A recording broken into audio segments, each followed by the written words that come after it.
Hi everybody, welcome to another video, and on this one I want to talk about Chris Hardwick's return to Talking Dead and to pretty much all his other jobs, because the big problem with the Chloe Dykstra thing, where she accused him of all sorts of things during the relationship, has not been proven at all.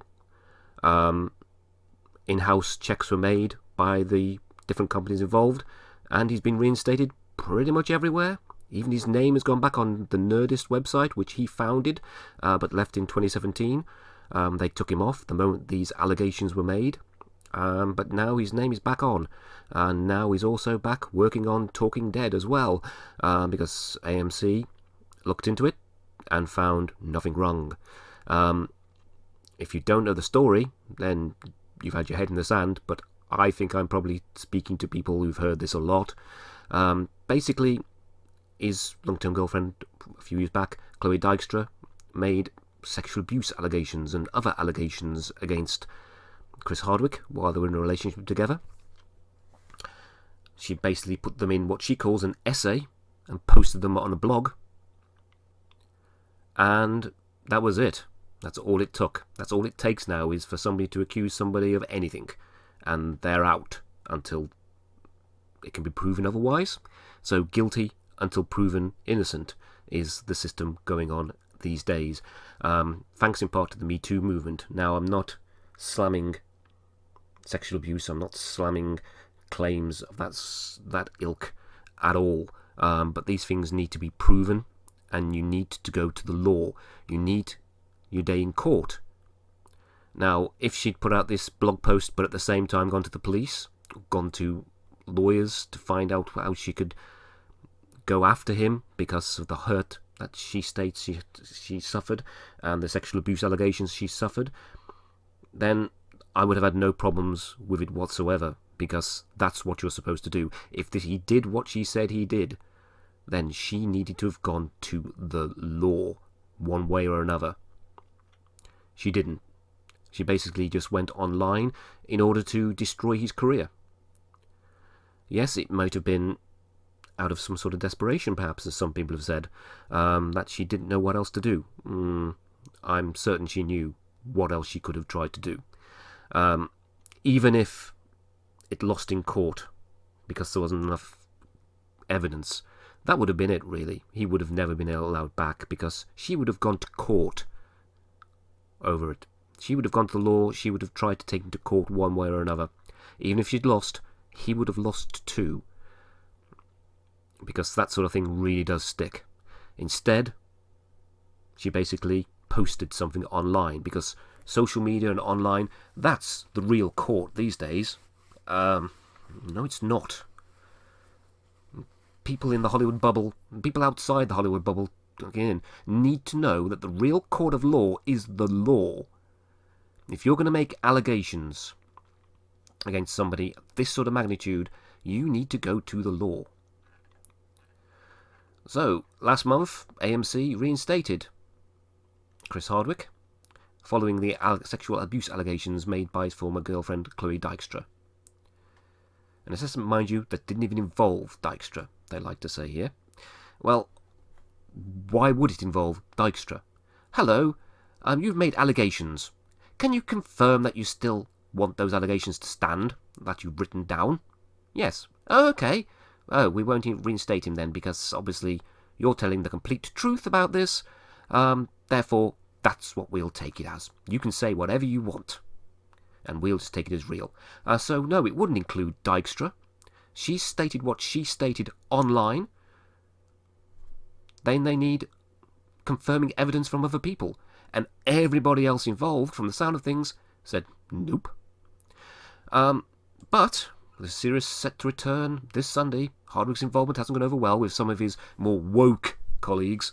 A handful of staffers, according to The Wrap apparently, including an executive producer, have quit in protest. Well, you know, quit then. Your protest is basically based on what somebody said about somebody that you work for or with, and you've decided to accept their statement without them actually formalising it in anything lawful whatsoever. So you're basically one of those people. They are one of those people that if somebody accuses anybody of it, that's it. They are guilty. Straight away. Now, again, it's one of these caveats you have to put in. But if somebody accuses somebody of something, then you've got to look at that as a potentially possible thing. But if those people refuse or don't bother with the law, if they just go through the world of the online, they just go onto a social media site and say, he did this, he did that. Where's the justice in that? Anybody can say that. Anybody can say that about anybody whenever they want. So, following Dykstra's allegations, several of his staffers had confessed that he was prone to temperamental outbursts and loud confrontations, with one Nerdist colleague insisting that he or anyone in his circle would make it difficult for those who crossed him to find work in the future. Yeah, that makes him a bad, bad person. That he's prone to outbursts and loud confrontations. Lots of people are. If things don't go their way, if people stand up against them in their business and they don't like it in whatever way, or if you do something wrong, well, you know, that can happen. So, is he a perfect person? Nope. Can he influence other people to stop you from getting work in the future? Yeah. Is that justified? Is that good that he can do that? Yes and no. It depends on what you do to him, what you've done to him in the past, how bad a worker you actually are, or what you have said to him to make him go like, I'm going to make you not find work in the future. It all comes down to various he said, she said, they said sort of things. So it could be basically telling people, you can't have a future, I'm going to make sure you don't get a job in this industry again, because they are useless at their job. Or it could be sour grapes of some sort or another, in which case, yeah, it's nasty and disgusting. But that happens in business. But does that make him a bad boyfriend? On Friday afternoon, Dykstra expressed her ensuing frustrations on Twitter. Hey dudes! Just a reminder, I 100% stand by every single word of my essay. I made sure it was embellished, factual, and that I had evidence to back it up in order to protect myself in case of actual litigation. So, she was worried that she might be sued. And she's stating she has actual evidence, other than a couple of pictures that she's shown, which don't prove anything about him, just about her. So again, go to the police.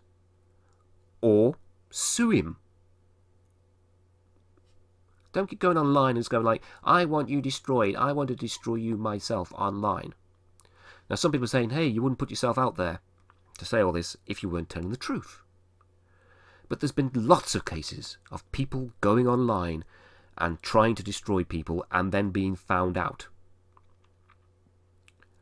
So this is nothing new. That's the problem that we have with this Chloe Dykstra, Chris Hardwick incident. That she's come out and accused Chris Hardwick of this, that and the other without any actual evidence, real evidence, or at least any evidence that we've all seen, and been unwilling to go to the authorities. If you're not willing to go to the authorities, then what you're saying is null and void. You're just saying something to destroy someone.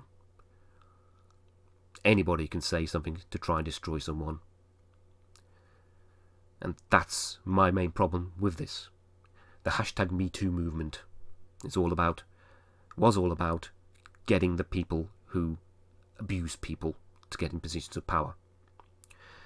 And slowly but surely, people have come out the woodwork who used those users to get further forward and have then used that movement to push their agenda forward as well. There's always going to be people coming out to use something for their own advantage, not because they were specifically abused in any sort of way themselves. That's not what I'm saying about Chloe Dykstra, mind you. But of course, people have come out and said, well, you know, she was a scorned girlfriend. She tried to get back with him. He dumped her. Blah, blah, blah. Who knows ultimately what it's all about? Only Chloe Dykstra and Chris Hardwick really know the truth. And Chloe Dykstra isn't willing to push this forward in a legal way. She just wants him destroyed via the online world. And she's failed. I'm pleased she's failed in that respect. If she wants justice, if this is all true, and why wouldn't she go to the law? That's all she needs to do. So, like it says, as of publishing, Hardwick will host Sunday's season premiere of Talking Dead.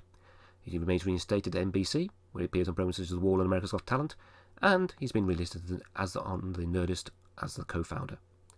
Basically, he's back. Some people have quit their jobs, so are now walking the streets without work, out of some sort of loyalty to a person that they don't know and can't actually truly believe. They only believe because it's part of the agenda. So it's very strange. Very strange, people doing that sort of thing. Obviously, if some of them truly know Chris Hardwick really well and is a nasty piece of work all the time, then you might be able to understand one or two of them going like, I can't work with you. She said this. I believe her because of the way you've treated me. But of course, how you treat people in work doesn't necessarily equate to how you treat people at home. So what do you think? Should Chris Hardwick lose his job again? Is Chloe Dykstra the saint that the left are claiming her to be because she made this claim? Let me know in the comments, and I'll see you for the next one. Bye now.